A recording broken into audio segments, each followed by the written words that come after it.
I lost my mom this past week, and I debated not even doing a podcast for a couple weeks. But as I was driving home and there was so much quiet while everyone was sleeping, and I was thinking about what I wanted to speak about at her funeral. All of us kids are speaking. We've each been given 2 minutes, and I talk a lot longer than that. But as I was thinking about what I wanted to share at her funeral, I started thinking about all of the great lessons that my mom taught me. And so today I just want to share 16 lessons that my mom taught me. So a little background about my very eccentric, very eclectic mom. If you can imagine, she has short, dark, spiky hair. She was 81 when she passed. And if you can imagine, her hair was as dark as mine, and that's because it was bottled. So here she is as an 81-year-old, always with bright lipstick and spiky, dark, short hair. And she loves food. Food was my mom's love language.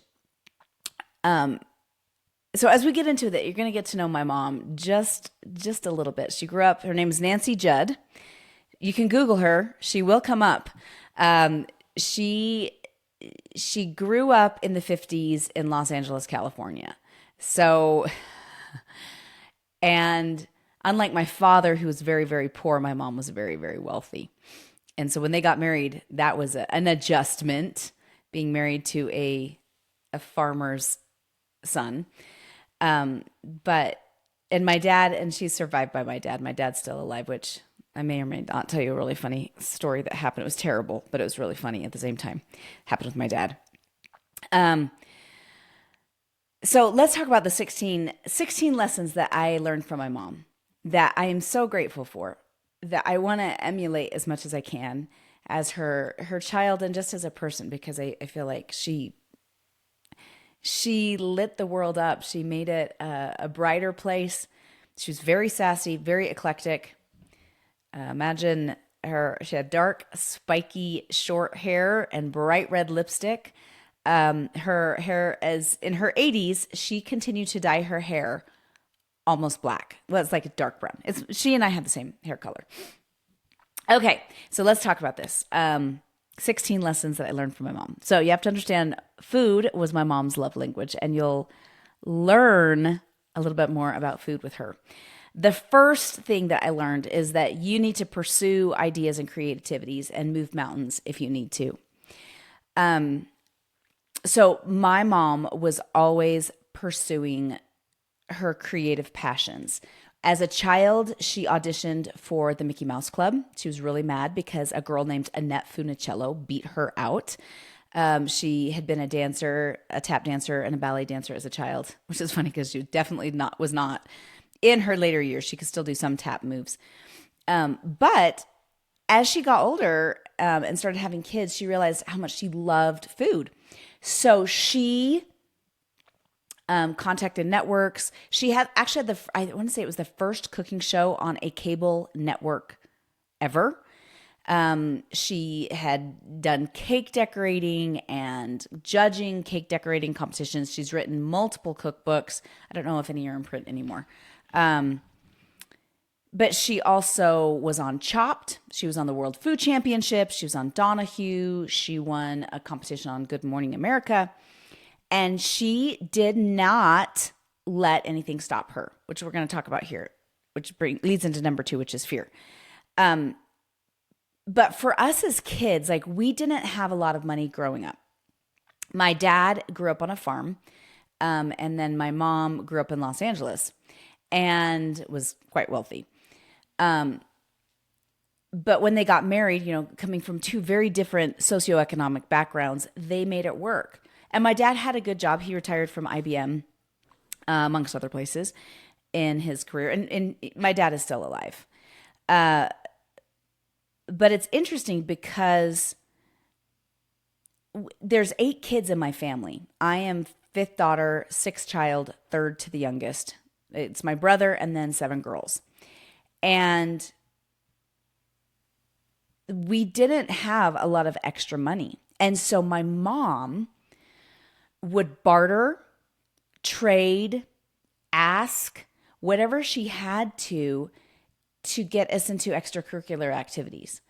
I loved theater, and there was no way that my parents could afford some of the theater classes that were some of the very few theater classes that were offered in Austin when I was growing up. And so my mom made sure to look for any and everything that was available at a reasonable price for theater camps. I went to a Waldorf school for a theater camp, and she did some extra stuff to be able to pay for that week.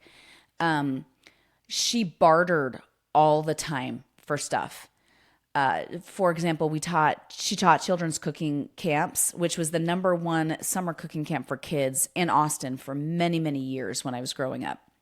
It was a week-long camp. The kids would come. They'd learn all these different cooking techniques. They'd come all day, and they would leave with full meals. Like, she taught how to do a Thanksgiving dinner using a Cornish game hen, and each child made their own. Like, it wasn't like they all made it together. Like, they each made their own stuff.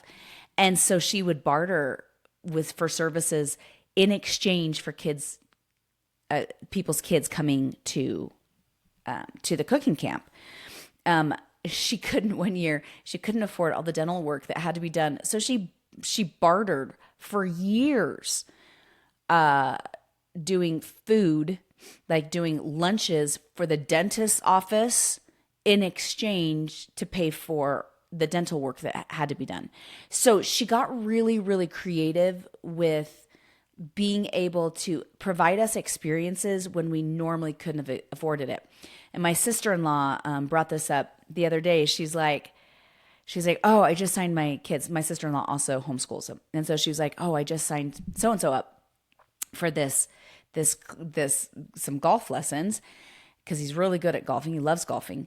But I knew we couldn't afford it. And so, because they were really expensive. And so I did what your mom said to do, and I bartered. And sure enough, they said yes. And so she's like, so I'm bartering, she's actually also bartering lunch. She's like, so now I'm making once a week, I'm bringing in lunch for the staff in exchange for my son to have golf lessons. And my mom would also ask, is there a way we could get a discount? Is there a way we could make this happen? And oftentimes the answer was yes, which leads into, so the first thing is pursue your ideas and creativity, move mountains if you have to make things happen. Which leads, and y'all, I do have to say that all of my siblings, like, we all have different interests. My brother was a runner, and then got into business, and he set state records in cross country in the state of Texas that have never been beaten. And she made sure she found a way for him to have a coach. My sister was a flautist, found ways to ensure that she got flute lessons. My next sister was into politics. She helped my sister get an internship with a congressman in Washington and lived there for a period of time doing a high school internship program that they had. My next sister loved singing, and she ensured that she had lessons available to learn classical, to become classically trained. My next sister, also a flautist, helped her pursue that and becoming a drum major at the high school. I was in theater, and then my younger 2 sisters with their interests, which were often changing, and then sports too, making sure that they did kickball, which in Austin was actually a thing for girls. I think it still is a competitive thing. So she taught us that to move mountains, and she ensured that our interests were taken seriously, and then she'd move forward with it. Okay, so that's the first lesson. I promise not all lessons are going to take 10 minutes. Second lesson, which the first lesson leads into, is don't let fear stop you from pursuing anything. My mom was not afraid of rejection. And so she would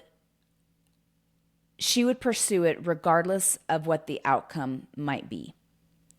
Like, unless it was like a dangerous outcome. But as a teenager, she auditioned for the new Mickey Mouse Club that they were creating in the 50s. She was beat out by Annette Funicello. She applied for Chopped and got on, even though, it was scary. You can watch her episode. It's called the Grandma versus Grandma episode of Chopped. I will not tell you what happened. You can watch it yourselves. She applied for the World Food Championships. She ended up becoming the dessert champion one year for the World Food Championships. She was on the Great American Holiday Bake Off. She was on the Donahue Show when I was in high school on how to throw a wedding frugally. Like, she was part of this one segment. She was on Good Morning America and won a wings competition, like a chicken wing competition.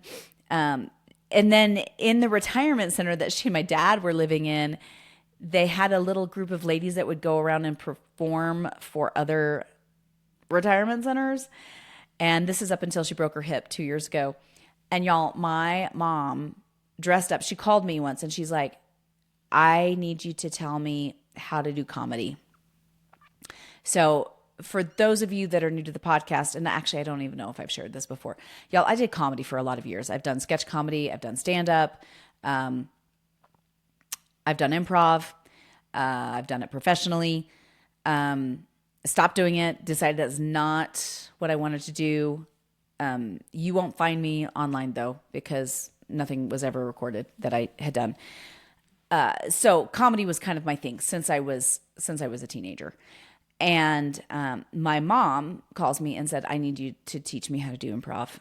Teach me how to do some comedy, because I'm, for this traveling thing that we're doing for the retirement center, I'm going to do comedy. And I was like, that is a bad idea. She is not funny. She laughs really easy, but she is not funny. And so I called my siblings and they're like, oh no. Well, she bugged me enough that finally I'm like, okay, Mom, here's what you could do. So she did it and she's like, it was a hit. I was hilarious. Now, I don't know if she was actually hilarious, but she thought she was hilarious. And apparently, people who watched it at the other retirement centers thought she was a kick in the pants. So she didn't ever let fear stop her from trying anything. And she tried to instill that in us. Y'all, it was terrifying starting a podcast. And every week when I release a podcast, it is a little bit scary. She was an early adopter of YouTube, which she gave up pretty quick. Because she's like, oh, the filming takes a long time. But when YouTube first came out, I think it was like 2008, 2006, I can't remember. She was filming YouTube videos. You can watch them. Maybe I'll try to find one and link it below. But you can watch some of her YouTube videos about being a fairy and having a tea party as a fairy. But she was never afraid of anything. And so when I started the podcast, that was something that I kept thinking, like, if Mom could apply for Chopped and for World Food Championships and do a YouTube channel, I can put together a podcast. Even though people may not like me, they might think I'm stupid, they may say ugly things, I can do a podcast. Which is now something that I'm trying to instill in my own kids. Okay, number 3 is relationships matter. My mother was really good at seeing people, seeing what they needed, and then really pursuing relationships. She had insomnia, which is problematic, but one of her favorite things to do up until her passing is that she would call my kids like at 3:00 in the morning. And she's oblivious to the fact that there is time, and sometimes daytime and nighttime are two different things, and people sleep. She forget that all the time on purpose. But she would call my teenagers, and y'all, even though I live 600 miles away, my kids have a close relationship with my parents because of it, because she would pursue them relentlessly. and let them know that they were loved and let them know that she thought the world of them. With her own friends, I remember taking food to people all the time, taking dinners to people and lunches to people, or her saying so-and-so's in the hospital, we need to go see them. I remember this one particular time, a friend of hers was in the hospital, and she said, we need to go and we need to sing to her. So we got there and we sang to her, and then she said to her friend, Lahoma, I feel like you need your feet massaged. And she's like, my feet hurt so bad. And so we sat and rubbed Lahoma's feet and we sang hymns to her, and Lahoma started to cry. And she said, I feel like I'm in the presence of angels. And up until Lahoma died, she would say that was one of my most favorite memories, is that, Nancy, you came and you took time with me and you rubbed my feet and you sang to me and you saw me. And so relationships are really important to my mom. And we've talked about this, like with our kids, like relationships are paramount. They are the number one thing as we, especially for those of us going into homeschooling, that we have to focus on is the relationship. The academics come later. Everything else comes after the relationship, which is something that my mom really tried to instill in us. Not that she was always successful in instilling her thoughts, but she tried. Number 4, laugh easily and don't take yourself too seriously. She laughed all the time, and she found like she would start laughing and then she'd like pee her pants. She'd start to laugh so hard, which is a trait I have inherited, is peeing my pants when I laugh too hard, and then I'll start to cough. But don't take yourself too seriously. Life is too short, so be sure to laugh. So she found the funny in everything. Number 5, a change is as good as a rest. Sometimes it's not that we need a rest from something. Sometimes we just need to change things up. If things get boring or monotonous or hard, then change it up. Whether that's rearrange your furniture at home, or, okay, this thing like a curriculum is not working, or the way that we're doing this is not working, then we need to change things up. Because, as she'd always say, a change is as good as a rest. It feels invigorating when we make changes in our lives, even though change is scary. Number 6. Okay, I'm probably going to get in trouble for saying this, but my sister and I were just discussing this one, and this is actually something I've shared with my kids. So I'll probably get banned or canceled for this one, but it's true. This is something to teach our kids. Don't date or marry men who are too handsome. My mom would always say that. Don't ever date or marry men who are too handsome. They will either be gay or they will be unfaithful. The end. She was never wrong. So about that. She was wrong about lots of things. She was never wrong about that. So I do think my husband happens to be super handsome. My sister is like, my husband's really handsome too.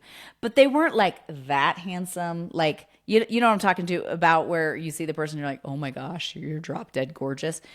They were handsome enough, but they weren't too handsome. So don't date or marry men who are too handsome. They will either be gay or they will be unfaithful. She would say that all the time. And sometimes I'd be like, oh, I like this guy. And she's like, nope, I wouldn't. He's too handsome. And she was never wrong.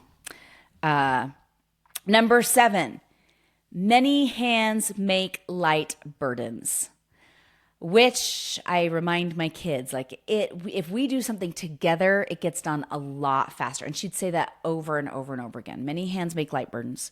Kids, many hands make heavy burdens light.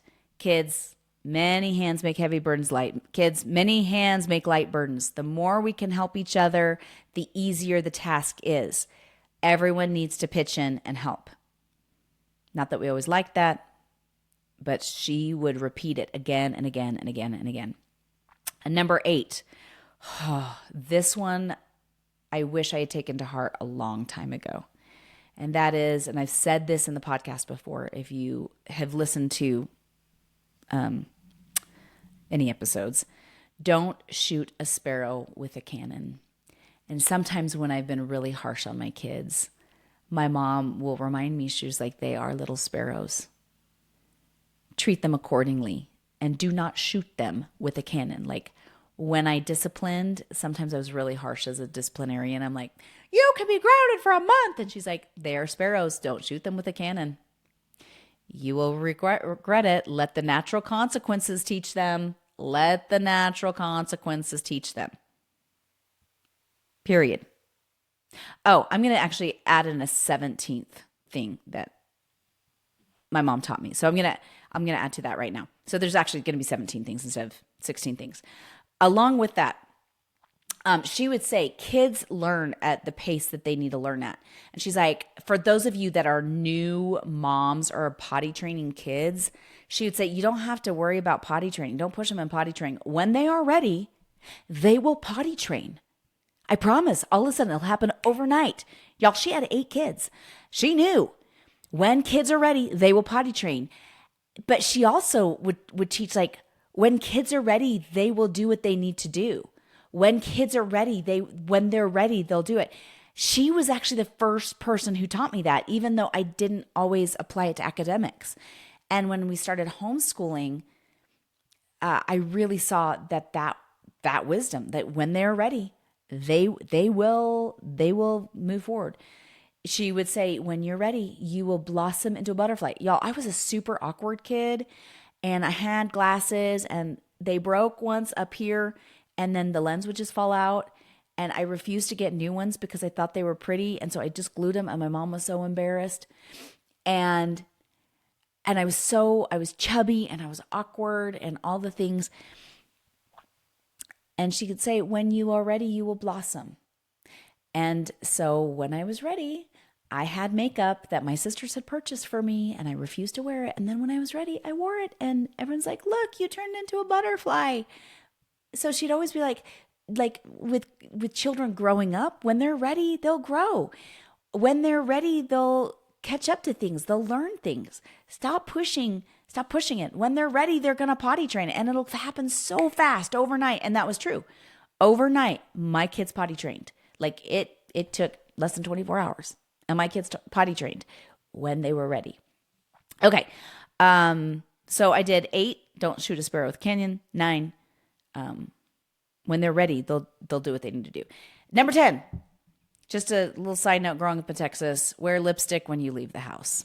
She'd always tell me that. And now I tell my kids, I'm like, look your best when you leave the house. I didn't heed that as a teenager. I wore Birkenstocks all the time with socks, and I didn't really care. And my mom was like, you're going to look like a boy if you do not wear lipstick because you look just like your brother. And she was not lying. So look your best when you leave the house. Wear lipstick when you leave the house. And again, this is a woman who has, you can, like I said, Google her, Nancy Judd. She has bright red lipstick, spiky dark hair. Even though she was in her 80s, she would dye it religiously. But she said, always look your best. Number 11, the planning of an event is always more fun than the actual event. So you may as well really enjoy the journey, and then don't be let down by the event. So that I've talked about setting low expectations lots of times, which sounds terrible, but really, when your expectations are lowered, things go better. But she'd always say that with events. She's like, and she loved parties. They called her at the retirement center a party and a person. She loved parties.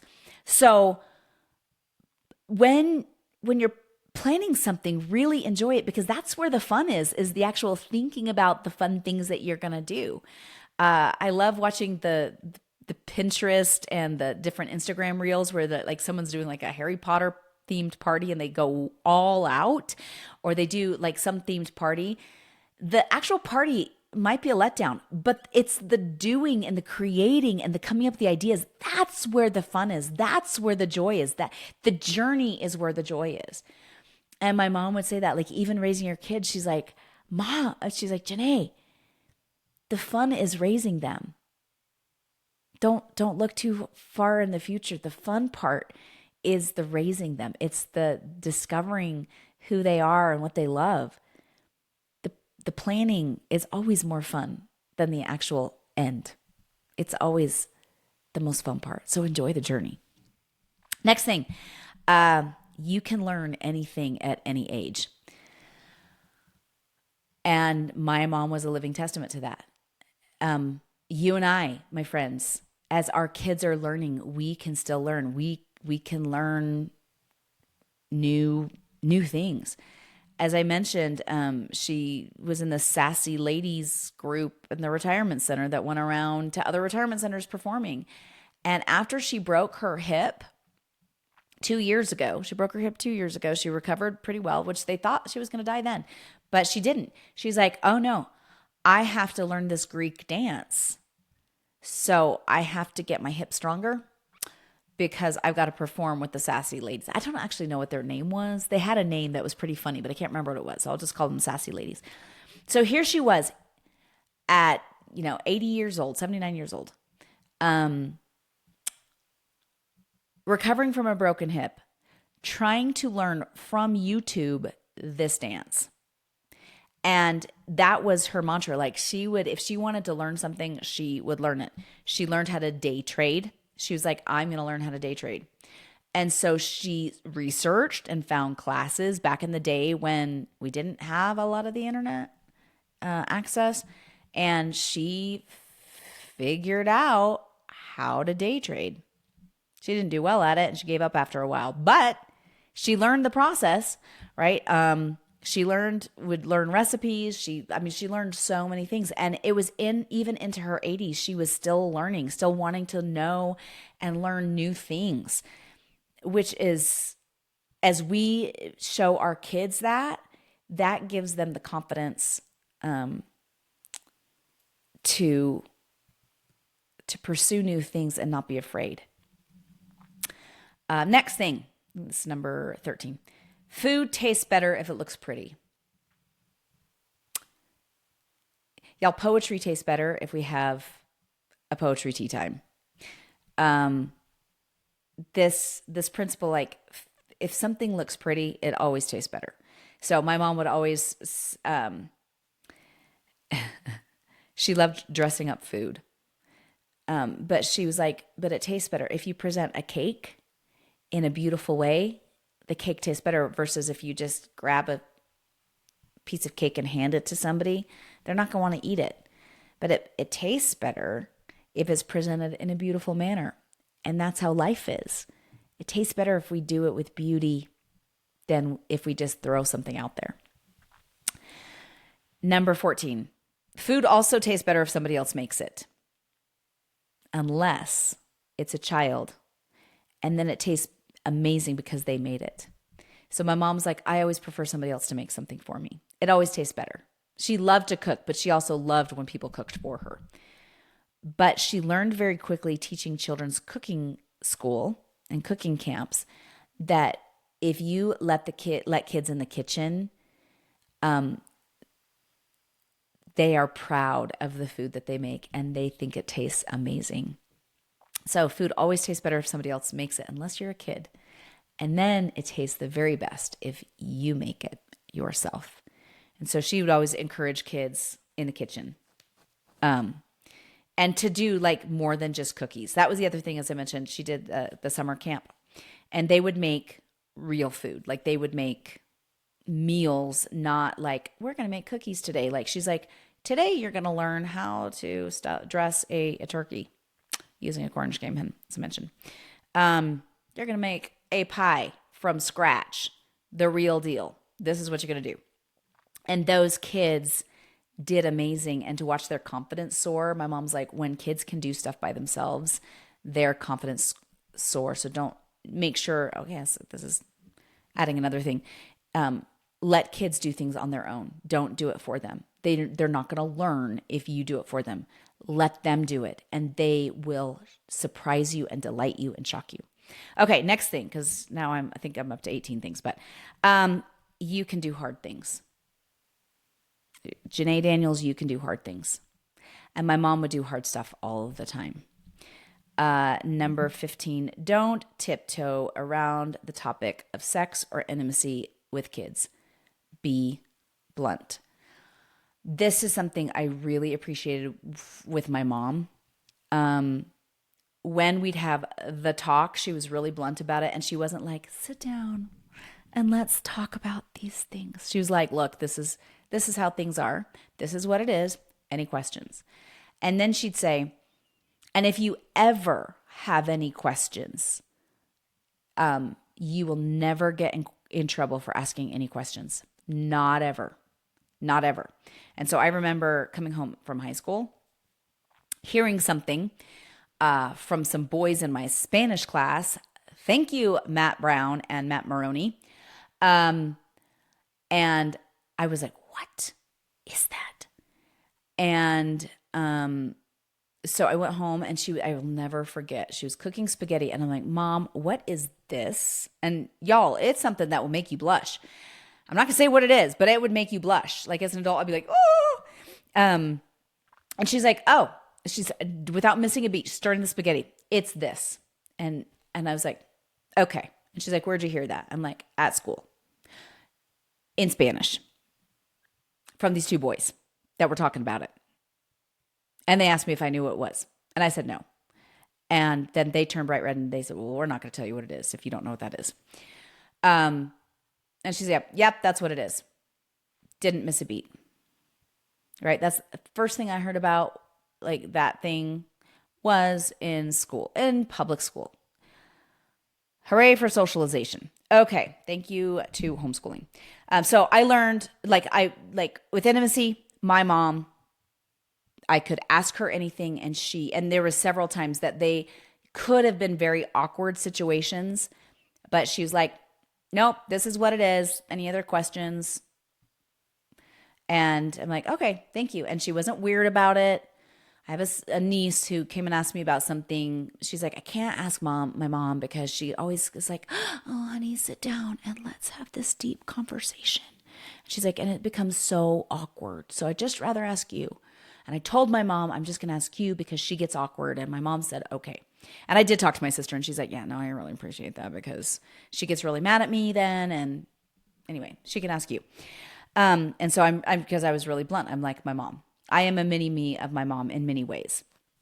That's one of the ways. I actually look like my mom too.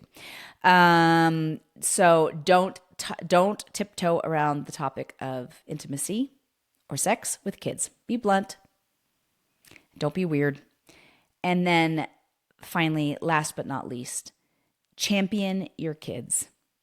The way they view themselves is a reflection of the mirror that you hold up to them, my friends, which we talked about, that we are our kids' compass for the world. Like how they view the world, how they view themselves depends on us being their compass, us being their navigational guide. I will never forget a couple things happened. One thing is once when I was a child, I made this picture and I had drawn my name and then I did colors around it and I covered the whole picture, which might be considered unremarkable. But when I showed my mom, she was like, you are an artist. That is amazing. This is beautiful. I want to frame this. And she did.